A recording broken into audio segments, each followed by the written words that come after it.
Welcome to Interesting People. My name is Tom Lorenzen, the host of the show, which is done under the auspices of the Shabot Los Positas Community College District based in Hayward, California. Today's show is going to be about an interesting person, but a person who's no longer with us, and that is the 32nd President of the United States, Franklin Delano Roosevelt, a portrait we see of him right behind me right here. Roosevelt was elected in 1932 and took office as President of the United States in March of 1933.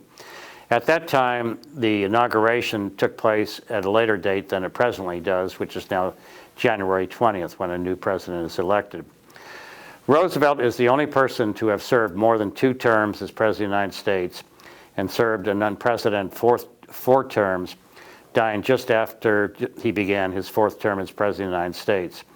And then Harry S. Truman, who was vice president, became president.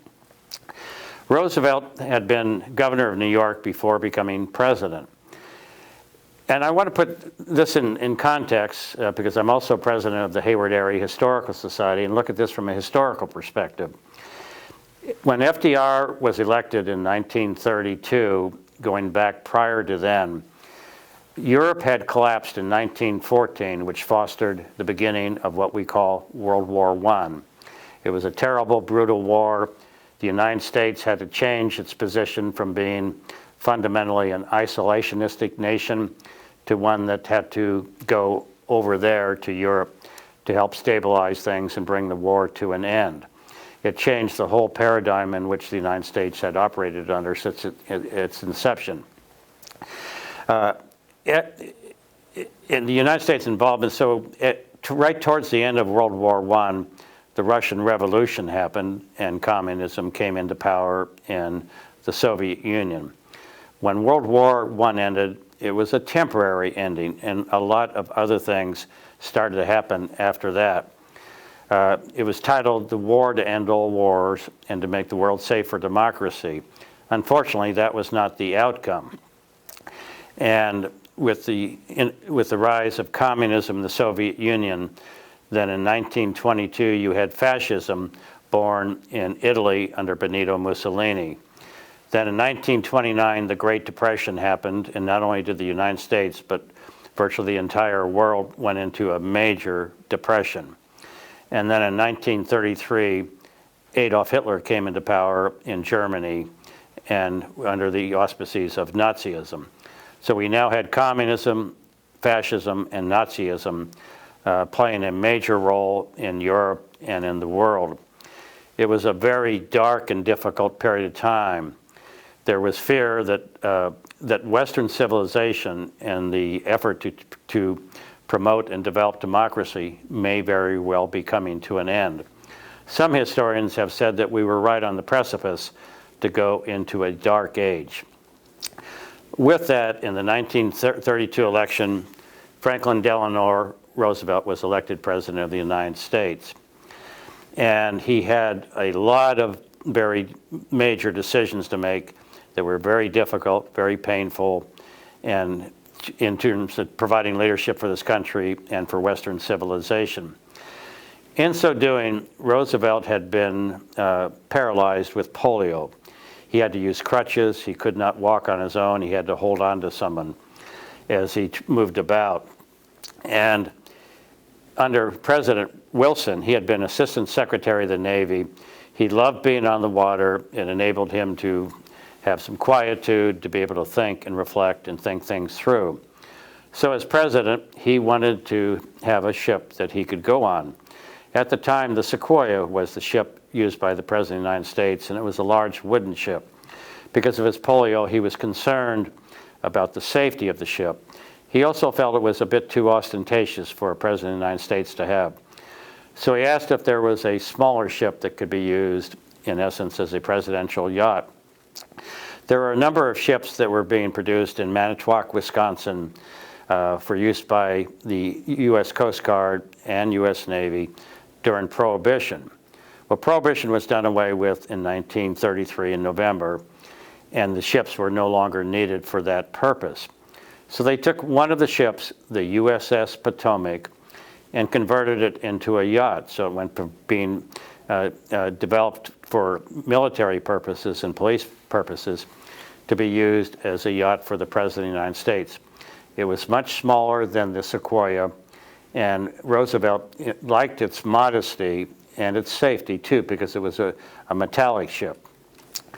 That ship is based here in Oakland, California. And in staging this, the way in which I'd like to frame this story is that Roosevelt needed time to think and reflect and to meet with people, whether leaders of Congress, other countries, business leaders, et cetera, to try and figure out what to do to deal with the Great Depression here domestically and globally, as well as the worsening situation in Europe and around the world, where we had turpitude ideologies taking over communism, fascism, and Nazism. And with that, we're going to go on board the USS Potomac, which again is based here in Oakland, California at Jack London Square. And we're going to talk about the ship and take you on a brief tour of the ship during this hour program, and the role that it played in helping FDR try and figure out what to do to lead our nation during that most difficult time, and to help lead other nations in Europe and elsewhere to lead us out away from the dark age that the world was about to enter into. And with that, welcome to Interesting People. Our special guest today is Mr. Franklin Delano Roosevelt. And we're going to go on board the ship, and I'll take you on a tour there. And we'll also see if there's somebody interesting on the ship that we might be able to talk to. So let's go ahead and now go on board the USS Potomac. Hello, everybody. And as you can see, I'm now standing in front of the USS Potomac here at Jack London Square in Oakland, California.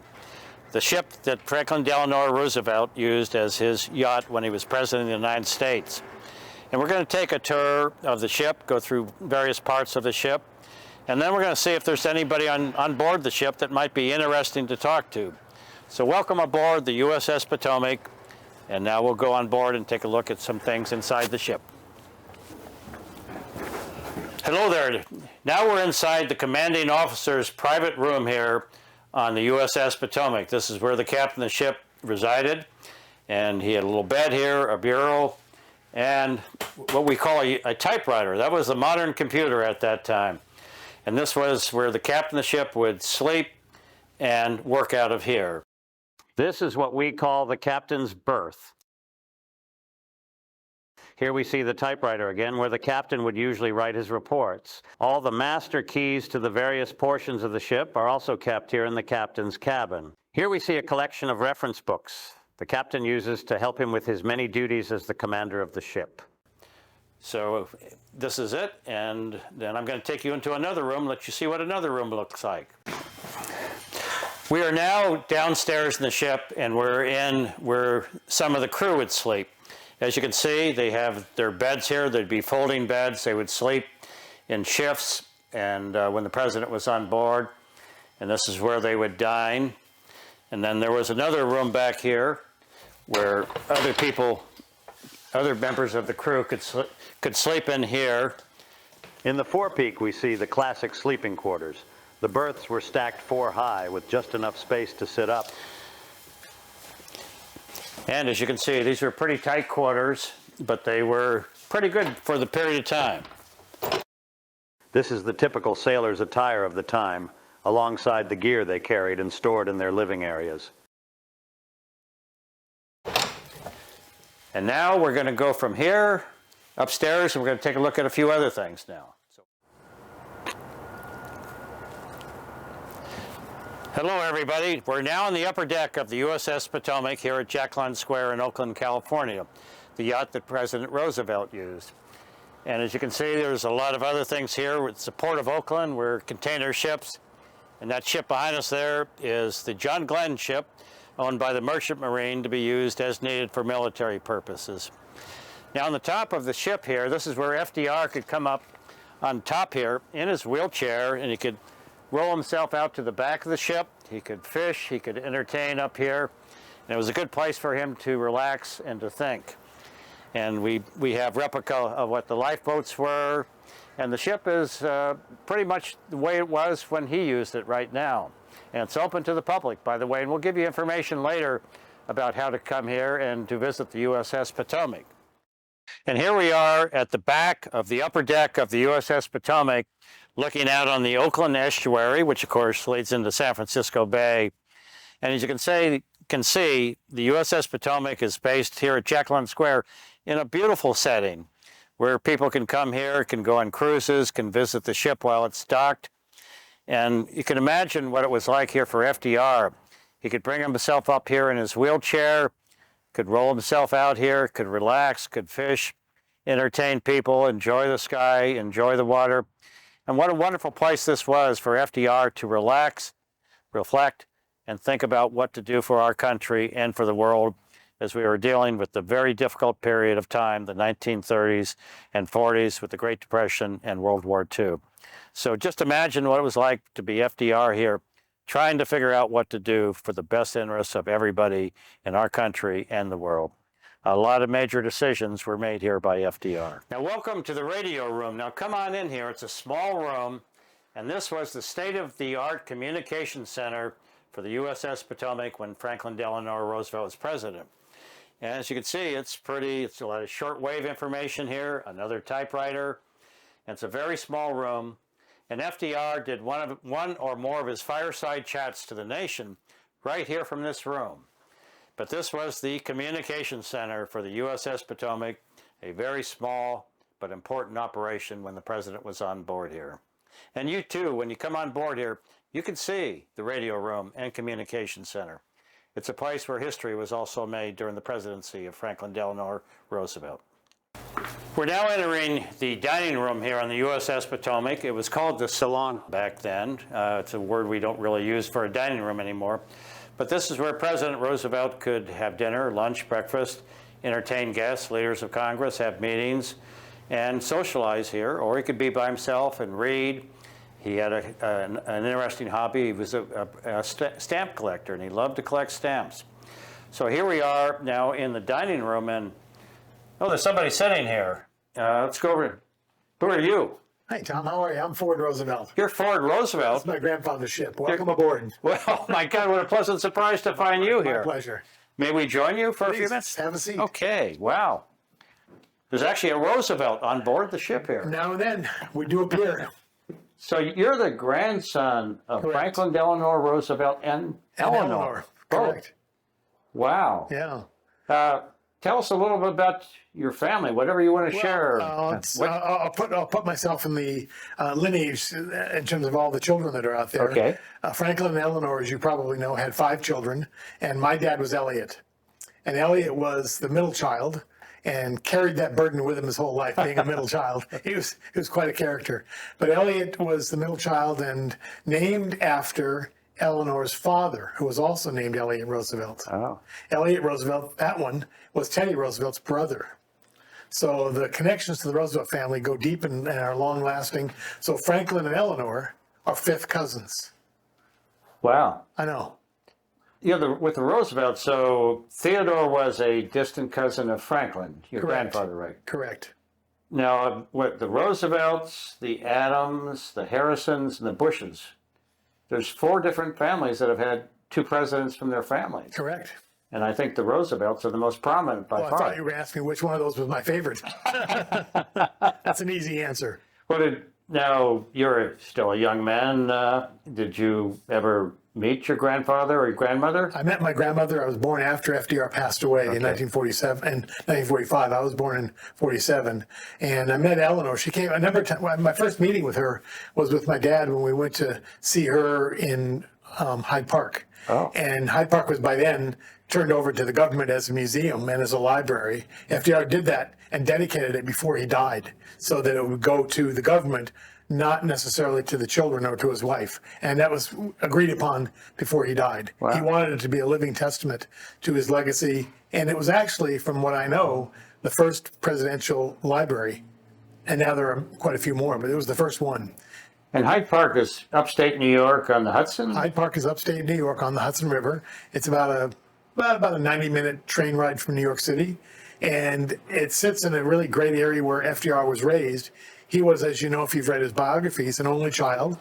And he was raised on the Hudson River, and he was addicted to water and sailing and all those good things as a young boy, and grew up that way, and that was part of his life. And as he grew up, and in different parts of his life, he became married. He married the love of his life, Eleanor, and one of his first important political assignments was Undersecretary of the Navy. And he enjoyed the water so much that it gave him a chance to be out on the water. And I think that really was one of the reasons this ship became part of his legacy as president of the United States. He really needed a place to get away. He needed a place to decompress, if you will, from the presidency, well before World War II and all the tumult in the world that created for him. This was a place of rest, relaxation, but more importantly, it was in a place of quiet work where he could bring people on board. The King and Queen of England. One of my favorite people I know he brought on board was Frances Perkins, the Secretary of Labor, who was with him when he was governor of New York and with him for all 4 terms as president. And she was the architect, as you probably know, of Social Security, unemployment insurance. But he'd bring people like that who are great thinkers on the ship to help him walk through ideas that he'd roll out to the American people. I know there's a new biography out on Frances Perkins that I have not read yet, but I read a couple of reviews saying that everybody knew she was important to FDR as president, but it's even more important. It's a great book. You should read it. Yes. And I know there's a photograph of Frances Perkins over here. She was the first woman, I believe, ever appointed to a cabinet position. She was, and she lasted and stayed longer than anybody, not longer than any other cabinet people, but she was with him all the way till he died. And I think she was a great advisor to him. You know, one of the things I learned about her and reading about her life was what motivated her so much about being involved in helping people's lives was she was on the streets of New York when the famous Triangle Shirtwaist Factory fire erupted. Okay. And she saw some of the young women that were trapped in that building because the doors had been locked by the managers and the management of the manufacturing company. The doors to exit were locked. When the fire broke out, people had nowhere to go but out the windows. And she saw that as a young woman, a young girl sitting on the ship, on the street. And that really altered her life. And she knew going forward, she would do all she could to help make working conditions better for people. I see. I'm involved with the Theodore Roosevelt Association. Mm-hmm. I also volunteer here on the USS Potomac as a docent. So I work both sides of the Roosevelts, Theodore and Franklin. And I was just on a tour of the Dakotas with 7 members of the Theodore Roosevelt family. Nice. And it came up about, do you guys ever get together, you guys and gals, the Roosevelts, the whole family? Or? Some of there have been a few meetings once in a while. One of the cousins keeps a very accurate roster of all the living descendants of both Teddy and Franklin. And when that's updated, he'll send out an announcement saying, let's have a gathering about every 5 years or so. I haven't been to one since the last one I attended in Hyde Park. And a lot of the children of FDR and Eleanor were still alive. A lot of the grandchildren were there and still alive. But as of today, none of FDR and Eleanor's children are alive. The last one that passed away was my Uncle Jimmy Roosevelt. My dad passed away about a year before him. Pity. Okay. It's interesting because I did an interview here on the USS Potomac with Professor David Goldfield from the University of North Carolina a few years ago. And he's a presidential scholar. And he told me that the last gathering they had, I think they do it every 2 years or so, of presidential scholars, they rank presidents by their, so to speak, greatness or poorness, whatever. And Washington and Lincoln always ranked 1 and 2. FDR is usually ranked 3, and Theodore Roosevelt is 4. Now Dwight Eisenhower moved up to be ranked number 5 now. But there's 2 Roosevelts in the top 5 of presidents of American history. The Ken Burns series was a fascinating series on the Roosevelts. Can you share a little bit about your view about the role your entire family has, particularly the Franklin side, but the Roosevelts, how did they ever get involved in such public service and politics? Well, it's interesting. I think one thing about Teddy that impressed me was he was the commissioner of police in New York City for a number of years before he was president. So he was involved in public service. So look at it that way. They were both involved in public service. And when Teddy became commissioner of police, he saw things and issues in New York City that really troubled him in terms of the way people live and what was going on. And I think he then decided to dedicate his life to improving the lives of people around him. And it started in a small area in New York City and expanded as he became president. He was also, very much involved in sort of altering legislation, altering the relationship with the Tammany bosses in New York City. So he became a reformer in many ways that probably surprised at that time his Republican colleagues, who thought that he was an easy pushover, who they could dominate and get him to do what they wanted him to do. The opposite proved to be true. Mm-hmm. And whereas FDR, I'm not sure, I don't have it on Eleanor's authority, but I think in the readings I've done, one of the things that most moved FDR, as you recall from your reading about him, he was an only child, and he grew up in a fairly privileged manner and entitled in terms of wealth and privilege of that time. One of the things that I think altered his perception of the world was when Eleanor, then his fiancée, took him down to the slums in the Lower East Side of New York to show him what she was doing in terms of volunteering in these garment factories and garment worker environments where people lived in the walk-up tenement buildings. And she wanted him to see the way people lived. And so she took him into some of these buildings. And I remember her commenting afterwards that he was quite shocked after he saw the way some of the people lived, walking up the stairs and looking at the floors, looking at the hallways, then looking at the actual apartments people lived in. He was really horrified that people could live that way. And he said to her when leaving, "I can't believe people live like this. What is it that causes this?" And I think it created in his mind a perception that things could change for the better if people would drive those forces that enabled that to happen. And I think that pushed him along the way. And then he met Francis Perkins when he was governor. And I think all the issues that came up, he felt government could do something to change the way people's lives were impacted at that time from forces outside their control. And I believe he really felt that way throughout his whole life. Thankfully, he was surrounded by people that worked very much in the trenches and knew ways to do that. And they advised him and coached him and mentored him. And Eleanor was his biggest coach, I think, for most of his life. Mm-hmm. Now, the ship here, this was once a Coast Guard ship. Coast Guard ship, yeah. And then it was brought in to be a yacht for FDR. What happened with the ship? Why is it here in Oakland, California? And who operates and owns this ship now? Well, it's an interesting ship. I know you as adults know probably maybe even more about it than I do. But one of the things that always strikes me is when people see the ship, I've had the question asked of me many times, why did he get to have his personal ship as president? I said, well, let's start with your question. He was president, so he got to have a ship. The Navy gave it to him. So it's sort of a silly question, but it's still one I get more often than not. And when he was president, he was given the option of a ship, and the Navy first wanted to give him a ship that was primarily made out of wood. And if you've seen, and you'll see more of it as you walk around and film on this ship, it's mostly steel. And he had this great fear of being trapped in a fire on a wooden ship. And this is not the ship that would have caused a fire, because it's mostly steel. So he said to the Coast Guard, "I want a ship that's mostly steel," and they found this one for him. It was made, I think, in the late 1920s, early 30s in Wisconsin. And they refit it for him because he was in a wheelchair to be a ship he could work on, and it became a ship at that point.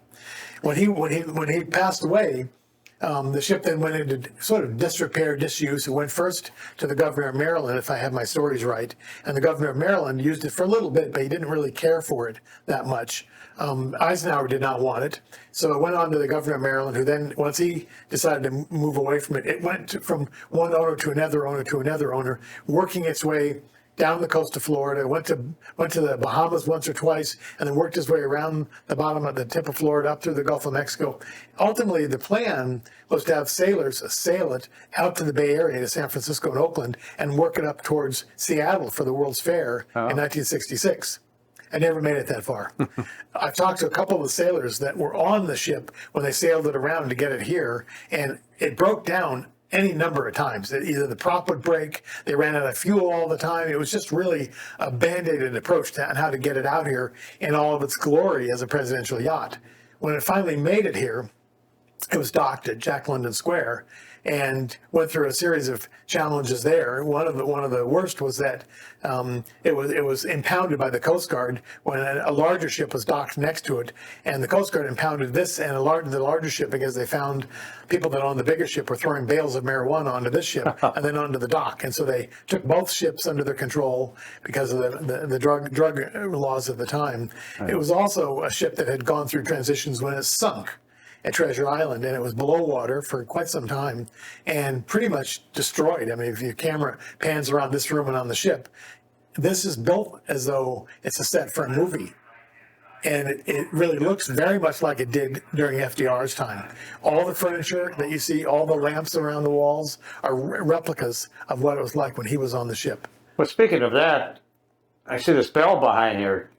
It says USS Potomac. Is that a... That's the original bell that was on the ship. And when the ship was decommissioned and changed hands a few times, the ship went back to the Navy. And they had it back in either Maryland or D.C., different ports. The Navy owned it. And somebody, it might have been Wally Abernathy, but one of the people that was involved in the early days of rebuilding and bringing the ship back to life, located the bell and approached the owners at the time, the Navy. Could we put that bell, it says USS Potomac on the back of it, could we put it on the Potomac?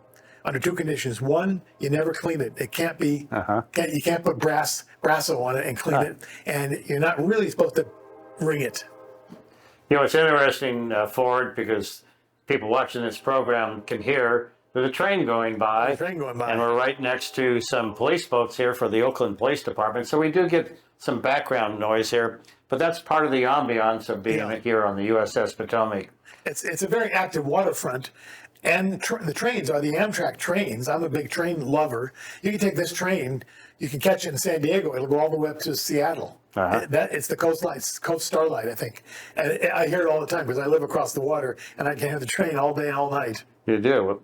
But so this is not owned by the government anymore, right? The ship? Correct. It's owned by a nonprofit? It's a nonprofit association, the USS Potomac Association, and the Potomac Association was founded when the ship was recovered and then raised above water for repair. One of the owners that you mentioned earlier was Elvis Presley. He owned it for a very short time. His decision was to buy the ship and donate it to Danny Thomas, the actor who was in charge of raising funds for St. Jude Children's Medical Center. And he thought they could auction it and raise a lot of money, but Danny Thomas took a look at the ship and the condition it was in and said, we're in the hospital helping children business, not repairing ship business. So he turned it down. But there is one photograph, I think it might even be on the ship somewhere, of Danny Thomas and Elvis Presley standing on the ship with the Potomac logo behind them. It's the only picture of the two of them ever on the ship. And I believe at the time, the ship was being kept afloat by pontoons around the outside of the ship. Oh, interesting. Well, you know, it's fascinating. Sitting here with you, Ford, and I'd like to think myself and, you know, to the audience too that can see this is, imagine what it was like for Franklin Delano Roosevelt, your grandfather, to be sitting here 75, 80, 90 years ago, trying to figure out what to do for our country and for the world, and the type of things that he was wrestling with.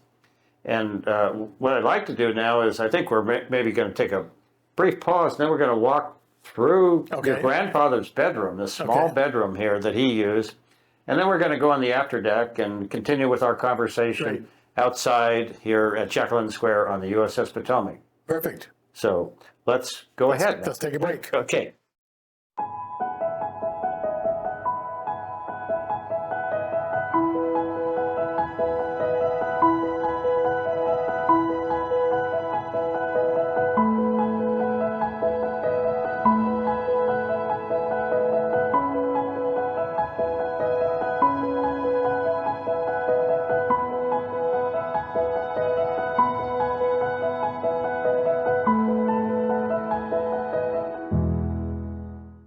We're now walking into a small room here on the Potomac and with Ford Roosevelt. And Ford, what was this room for? Isn't this the most ostentatious bedroom on a ship you've ever seen? It's just pretty simple. This was where the president slept. Wow. This was his room.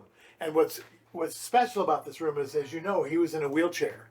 So for him to get around on the ship was a challenge, as you can imagine. But this room is right off of the salon where we were just sitting. And he could roll his wheelchair right through this door It's ADA accessible, even though they didn't know then it had to be, but it was fit for him to get his wheelchair on this level on the ship. And then the door here, we're going to open that door as we go through here. Okay. If we can film that one. And this was the type of hat that your grandfather... Type of hat that he wore. Now, I'm not for FDR, but this was the type of hat that FDR wore. Exactly. And in this picture here, when you come back over the camera, you can see this is with a lot of his grandchildren. And given that I was born after he passed away, I'm not in that photograph. I see. But it's his wife and other kids. And my dad is not in this photograph. He was somewhere else.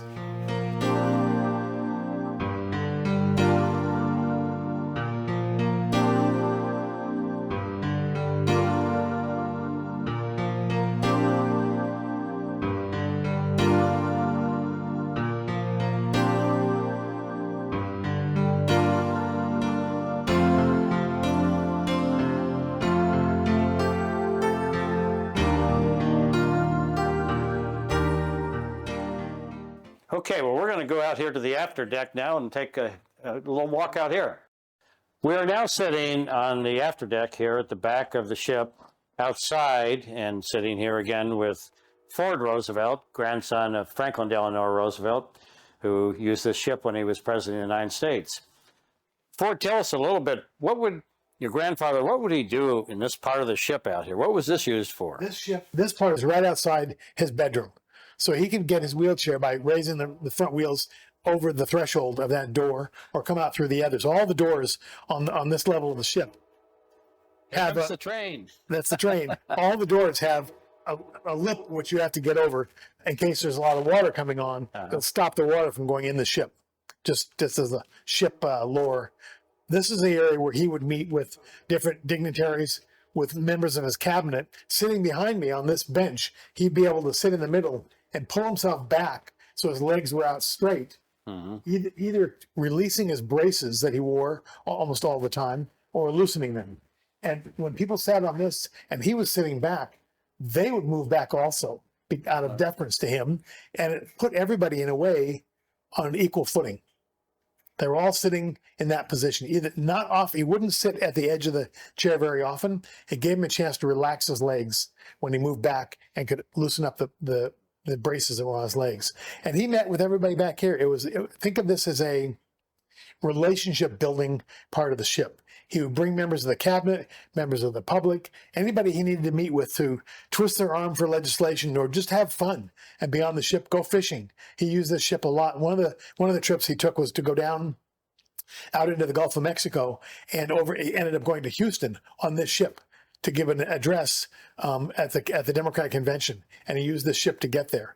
So it was used for both transportation, recreation, but I like to think that it really built the relationships he needed to strengthen for legislative ideas, and moving the country forward. This was the place where he was relaxed enough to do it.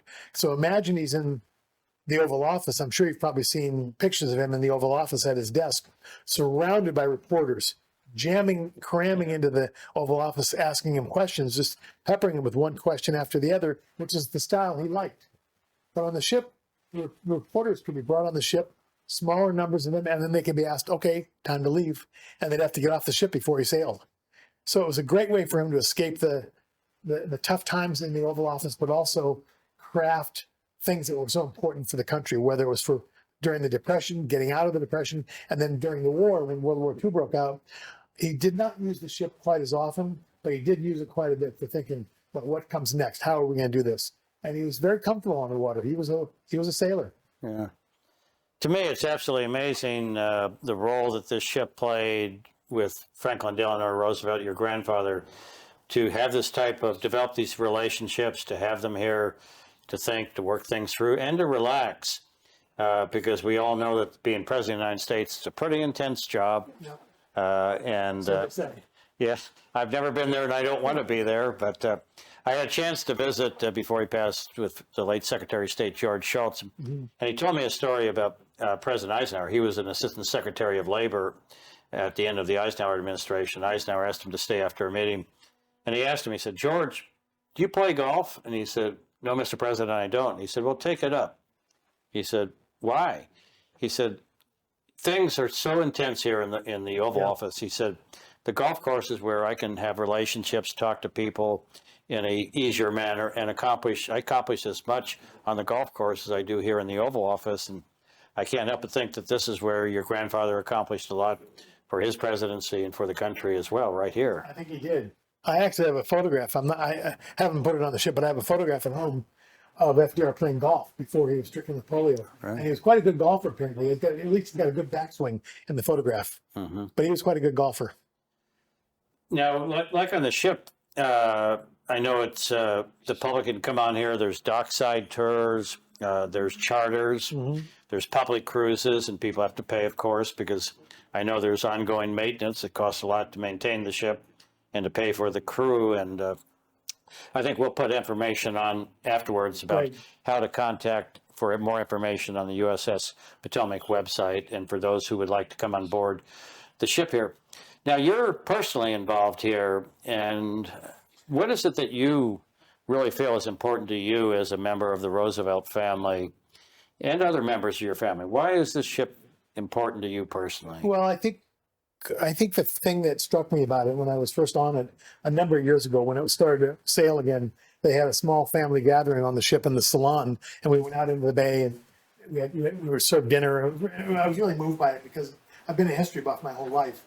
But what this represents to me is sort of a culmination of everything you believe in history. That the period where FDR was president is particularly important to me and moving because it really was a time the country was on the precipice, on the edge of the end of democracy as we know it in this country, before the war and during the war and so on. And I think the ship embodies a floating history lesson, if you will. And if you take it to heart in terms of what he accomplished on the ship and who he met with, it can become sort of a living, floating history lesson. And I think it's really important to look at it as people who are in government today or back when he was president really need a way to connect to people, to think through ideas and think through great ideas. And for me, this was a way my grandfather could do that. I'm asked a lot when I meet with people, how much did your grandmother go on the ship? Not very often. She didn't like going on the water. I know it's a little off topic of your question, but when she was a very young girl, she was 4 or 5, her father, Elliot, I mentioned his name earlier, took her on a ship. It was an ocean-going voyage across the ocean, and they struck something that caused a lot of damage to the ship, and they wanted to evacuate the ship immediately. So a sailor lifted her over the side and dropped her into the arms of her father, who was in a lifeboat, and it completely freaked her out. I think she said in her young mind, "I'm done."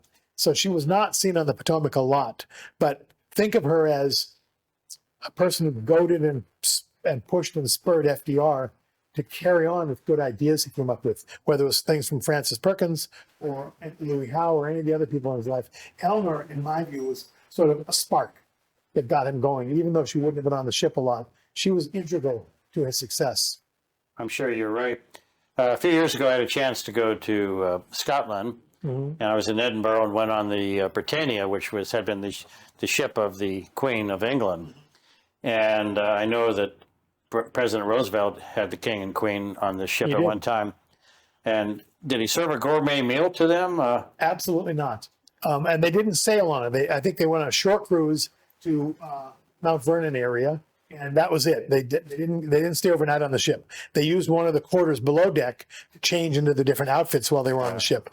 They also spent time at Hyde Park, where they dined out on the lawn at Hyde Park. And there's a famous photograph somewhere of my father, Elliot, coming out with a tray to serve them food, sitting with FDR and Eleanor. And as my dad told me the story, what they asked for were a typical American meal, because it was new to them to come to the country. And so FDR decided to give them something for him that was typical, hot dogs. So when my dad was walking out to serve the tray of plates and hot dogs, he tripped, and they all hit the ground. Quickly, he scooped them up, put them back on the tray, and they served them, and they were fine. Okay, sounds good. Well, when I was in the Britannia, I couldn't help but think of this ship because this is a relatively small ship, and the Britannia, to me, I don't know, I think it's got to be 10, 15 times bigger than this ship or more. And it was a great symbol of humility that I know your grandfather liked to portray for the United States of America.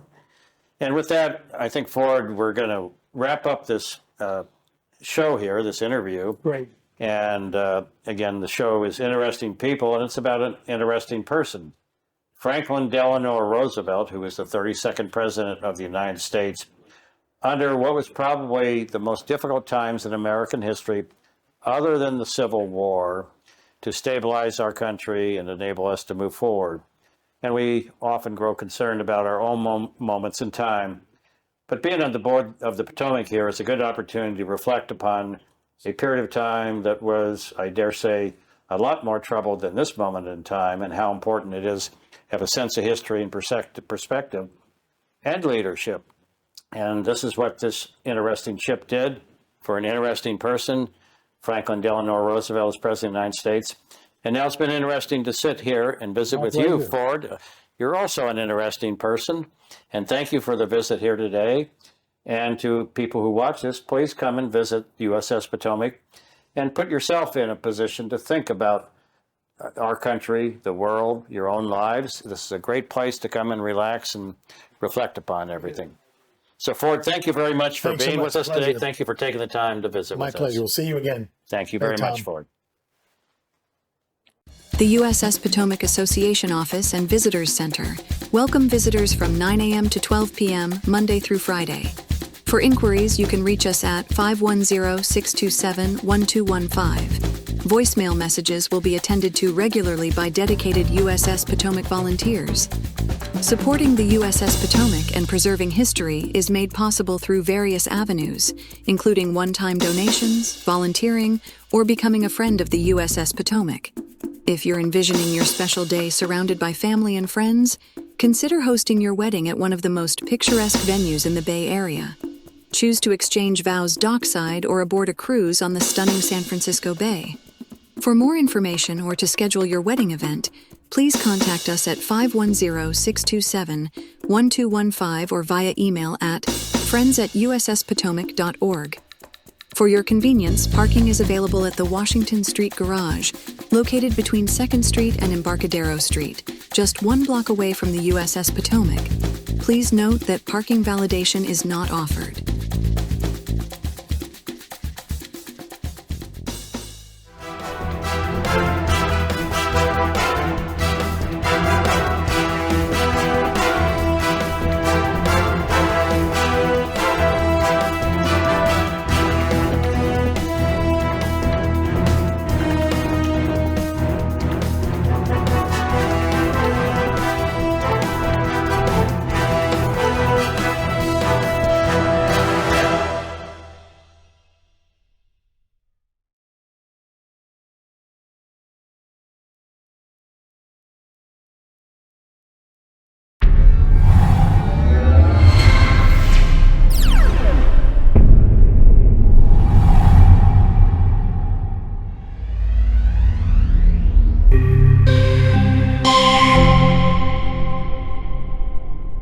Experience Shabot TV across multiple platforms. Access our content on Apple TV+, Amazon Fire TV, and Roku by simply searching for Shabot TV using the Cablecast ScreenWeave app.